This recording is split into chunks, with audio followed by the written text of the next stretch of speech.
जय हिंद दोस्तों। पीसीएस मंत्रा का जो मैंने टेस्ट पेपर शुरुआत किया था, फर्स्ट पार्ट मैंने बनाया था, मेरा सेकंड पार्ट है। तो प्लीज़ लाइक एंड सपोर्ट करिएगा। जो थोड़ी बहुत कमियां होंगी वो आप कमेंट करिएगा, तो मैं उसको इम्प्रूव करने की कोशिश करूँगी। आइए क्वेश्चंस स्टार्ट करते हैं। निम्नलिखित कथनों पर विचार कर सत्य कथन की पहचान कीजिए। ब्रिटिश कोलंबिया को पर्वतों का सागर कहा जाता है। हाँ, ये बिल्कुल सही है। श्वेत पर्वत ऑस्ट्रेलिया में स्थित है। ग्रीन पर्वत और रेड पर्वत संयुक्त राज्य अमेरिका में स्थित है। तो हमें इसमें करेक्ट आंसर बताने हैं। तो ब्रिटिश कोलंबिया को पर्वतों का सागर कहा जाता है, ये बिल्कुल सही है। ये हमारा यूएसए में है। जो वाइट पर्वत है ना, वो ऑस्ट्रेलिया में नहीं है, वो यूएसए में है। तो ये हमारा गलत हो जाएगा। ग्रीन और रेड हमारा यूएसए में है, ये बिल्कुल सही है। तो हमारा फर्स्ट है ना, थर्ड सही हो जाएगा, सेकेंड हमारा गलत हो जाएगा। तो हमारा हमें कौन सा first and second, first and third, तो बी ऑप्शन हमारा सही हो जाएगा। दोस्तों अभी मेरे पास उतने बेहतर संसाधन नहीं है, तो थोड़ी सी प्रॉब्लम होगी, लेकिन आगे मैं उसको एडजस्ट कर लूँगी। तो प्लीज़ प्लीज़ थोड़ा ट्रस्ट दिखाइए। मैं आपको कंटेंट बेहतरीन उपलब्ध कराऊंगी, उसमें कोई कमी नहीं होगी।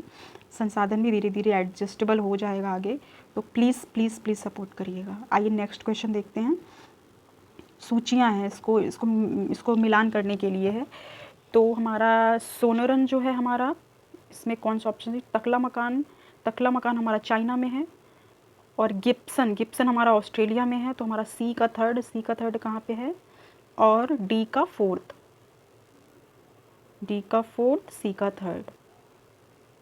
तो हमारा ए ऑप्शन सही हो जाएगा।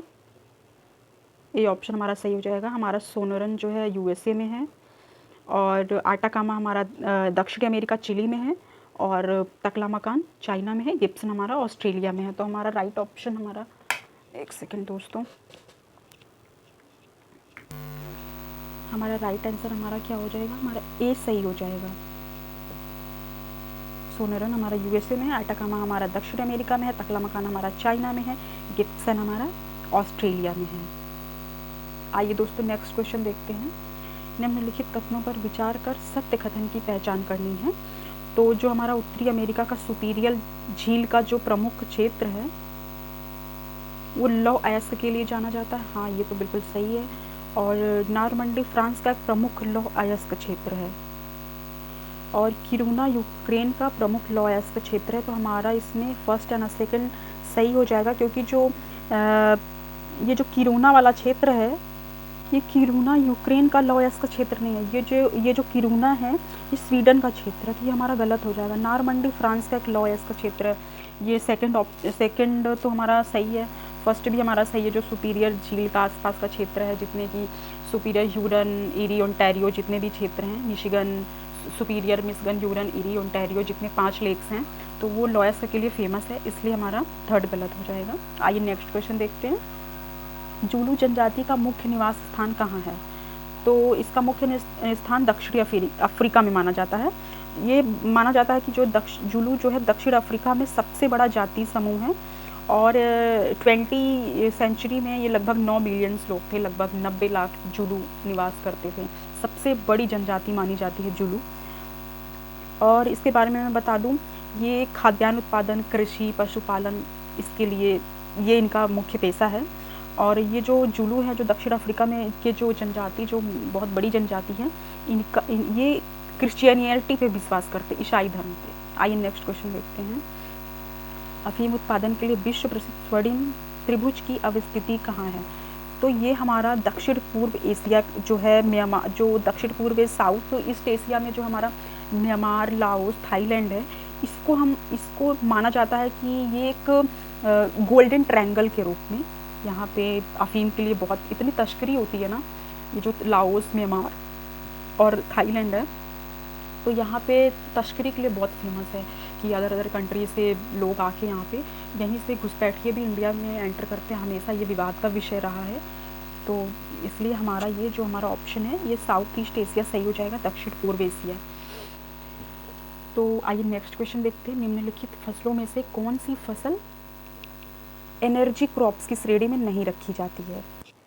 तो गन्ना, जेट्रोफा, मक्का।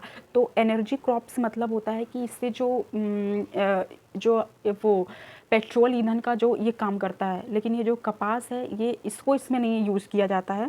जैसे कहते हैं ना, ऐसी फसलें जिनकी खेती तरल ऊर्जा लिक्विड एनर्जी प्राप्त करने के लिए की जाती है, तो उसे एनर्जी क्रॉप्स कहते हैं। जैसे गन्ना हो गया, मक्का हो गया, जेट्रोफा हो गया, टैपियोका हो गया, और इससे हम लिक्विड एनर्जी प्राप्त करते हैं। लेकिन ये जो हमारा कपास है, ये कपास हमारे कैश क्रॉप्स में आता है, मतलब इससे मोटी आमदनी होती है कि इसकी बिक्री करके तुरंत हम मुद्रा अर्जित कर सकते हैं। जैसे इसी से सूती वस्त्र वगैरह, कॉटन मिल्स में इसकी बहुत डिमांड है, और ये काली मिट्टी का प्रमुख फसल है, इस तो आप जानते होंगे। आइए नेक्स्ट क्वेश्चन देखते हैं। निम्नलिखित श्रेणियों में कौन सा सुमेलित नहीं है? तो 43 क्वेश्चन देखते हैं। धान माही सुगंधा, इस फसल की किस्म है। गेहूँ राज 3077, मक्का प्रताप, ये सही है। चना अपर्णा मटर की प्रजाति है। देखिए इसमें से कुछ होते हैं, एक दो हमें नहीं आते, लेकिन एक क्वेश्चन एक हमें आता है, तो हम उसके बेसिस पे हम करेक्ट आंसर कर सकते हैं। कि देखिए जो अपर्णा है, ये आर के प्रीवियस ईयर का क्वेश्चंस भी है, पूछा गया था। अपर्णा मटर की प्रजाति है, चना की नहीं, तो ये हमारा गलत हो जाएगा। आइए नेक्स्ट क्वेश्चन देखते हैं। निम्न में से किस फसल में स्टार्च की मात्रा सर्वाधिक पाई जाती है? हाँ, तो ये हमारा मक्का में पाया जाता है। स्टार्च सबसे ज़्यादा मक्का में पाया जाता है। ये मक्का C4 पौधा है, इसको अनाजों की रानी भी कहा जाता है। ये बायोडीजल के प्रोडक्शन के लिए इसका यूज करते हैं, अल्कोहल के लिए भी मक्का का यूज़ किया जाता है। तो इसलिए ये हमारा राइट आंसर हमारा ए ऑप्शन हमारा सही हो जाएगा। बाकी ये जो धान, गेहूँ, चना, ये हमारा खाद्यान्न फसलों में आ जाते हैं। और मक्का तो आपको पता होगा, पिछले सेगमेंट में हम लोगों ने देखा था कि ये एनर्जी क्रॉप्स में आता है मक्का। आइए नेक्स्ट क्वेश्चन देखते हैं 45। निम्नलिखित में से किस दक्षिण भारत की किस नदी घाटी को दक्षिण भारत का अन्न भंडार कहा जाता है? गोदावरी नदी घाटी, कावेरी नदी घाटी, कृष्णा नदी घाटी, पेन्नार नदी घाटी। तो इसका राइट ऑप्शन हमारा क्या होगा? कावेरी नदी घाटी, क्योंकि जो कावेरी नदी घाटी को दक्षिण भारत का अन्न भंडार की उपमा इसको दी गई है। कावेरी डेल्टा के विषय में, जहाँ पे ना धान का बहुत ज़्यादा प्रोडक्शन होता है, इस वजह से कावेरी रीजन जो हमारा है अनाज के लिए बहुत फेमस है, विशेष करके धान के लिए। तो हमारा राइट आंसर हमारा भी कावेरी रीजन के बारे में एक और मतलब कहा जाता है, संगम साहित्य के लिए बहुत फेमस है कि जितनी ज़मीन, वो संगम साहित्य में इसका वर्णन भी है, ये मेंस आंसर राइटिंग में आप इसका यूज कर सकते हो कि ज़मीन पर एक जितना हाथी लेट सकता था उतनी ज़मीन 7 आदमियों का पेट भर सकती थी। दोस्तों इसको आप कहीं एक कॉपी में लिख लीजिए, कॉपी पेन लेके बैठिए। जितनी ज़मीन पर एक हाथी लेट सकता था उतनी ज़मीन 7 आदमियों का पेट भर सकती थी। इतनी महत्ता है कावेरी रीजन की, वहाँ पे इतना ज़्यादा प्रोडक्शन होता था, बहुत ही समृद्ध क्षेत्र रहा है। तो आइए नेक्स्ट क्वेश्चन देखते हैं। बाजरे की फसल के संबंध में निम्नलिखित कथनों में कौन सा सही है? बाजरे की फसल में सर्वाधिक सूखा सहने की क्षमता होती है, हाँ ये बिल्कुल सही है। अनाजों में सर्वाधिक खनिज लवण की मात्रा बाजरा में पाई जाती है, बिल्कुल सही है। बाजरों की फसल के लिए जलमग्नता के प्रति संवेदनशील होती है, ये भी बिल्कुल सही है, क्योंकि जो बाजरे की फसल में सर्वाधिक सूखा सहने की क्षमता होती है। मिलेट्स 2023 को मिलेट्स के लिए मिलेट्स ईयर घोषित किया गया है। मिलेट्स का इतना ज़्यादा गवर्नमेंट इसको सपोर्ट कर रही है, हर चीज़ बहुत ही रिच फूड माना जाता है इसको। आइए नेक्स्ट क्वेश्चन देखते हैं। निम्नलिखित में से सही सुमेलन नहीं है, तो केंद्रीय बागवानी संस्थान, केंद्रीय खाद्य प्रौद्योगिकी संस्थान हमारा मैसूर कर्नाटक में स्थित है, लेकिन इसमें हमारा केंद्रीय खाद्य प्रौद्योगिकी संस्थान पूछा नई दिल्ली में नहीं, हमारा गलत हो जाएगा। केंद्रीय आलू संस्थान हमारा कुफरी शिमला में है। राष्ट्रीय केला अनुसंधान हमारा त्रिची तमिलनाडु में है। केंद्रीय बागवानी हमारा नागालैंड में, ये बिल्कुल सही है। आइए नेक्स्ट क्वेश्चन देखते हैं। MSP कृषि उत्पादकों के लिए एक प्रकार की बीमा कीमत होती है। इसके द्वारा सरकार यह आश्वासन देती है कि खाद्यान्नों की कीमत नियत कीमत से नहीं गिरने दी जाएगी। तो इसमें सही उत्तर का चयन पूछा गया है कि हमारा इसमें सही क्या होगा। कथन कारण दोनों सत्य हैं और कथन की सही व्याख्या भी हो रही है। इसके द्वारा ये MSP गवर्नमेंट इसलिए लाती है कि खाद्यान्नों की उचित कीमत किसानों को मिल सके, इसलिए MSP लाई जाती है। और इसका जो कारण है इसीलिए आश्वासन देती है कि खाद्यान्नों की जो नियत एक मूल्य निर्धारित किया गया है, वो अगर मान लीजिए मूल्य नीचे गिर जाता है, प्रोडक्शन बहुत ज़्यादा हो जाता है, कीमतें गिर जाती हैं, तो उसको जो किसानों को उसके एवज में सही मूल्य मिल सके, इसलिए एमएसपी लाती है गवर्नमेंट। आइए नेक्स्ट क्वेश्चन देखते हैं। और ये करंट का क्वेश्चन भी है कि एमएसपी कितने फसलों के लिए दी जाती है, तो 26 फसलों के लिए क्या कहते हैं एमएसपी मूल्य निर्धारित किया जाता है। रबी और खरीफ फसलों के लिए 26 फसलों के लिए, और कितने वर्ष में 2 बार। आइए नेक्स्ट क्वेश्चन देखते हैं। कृषि एवं ग्रामीण विकास हेतु वित्त उपलब्ध कराने हेतु शीर्ष संस्था नाबार्ड की स्थापना किस समिति की अनुशंसा पर की गई थी, तो नाबार्ड की 1982 में शिवरमन सिंह की समिति की स्थापना पर की गई थी, और इसका उद्देश्य कृषि क्षेत्र के लिए विशेष ऋण उपलब्ध कराना।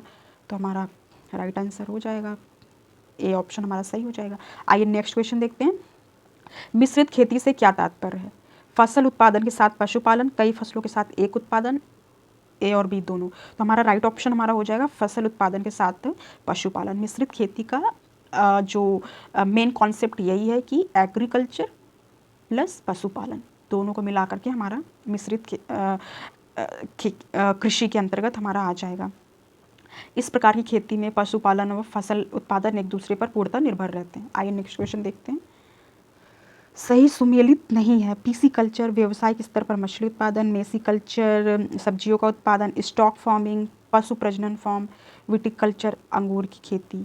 तो इसमें हमारा बी जो है वो गलत हो जाएगा, क्योंकि जो मेरी कल्चर है वो जो सी फूड होते हैं ना, मरीन फूड, जो समुद्री जीव, उसके लिए इसका प्रयोग किया जाता है। पीसी कल्चर हमारा मछली पालन है, स्टॉक फार्मिंग हमारा पशु प्रजनन है, विटिकल्चर अंगूर खेती है। बी हमारा गलत हो जाएगा।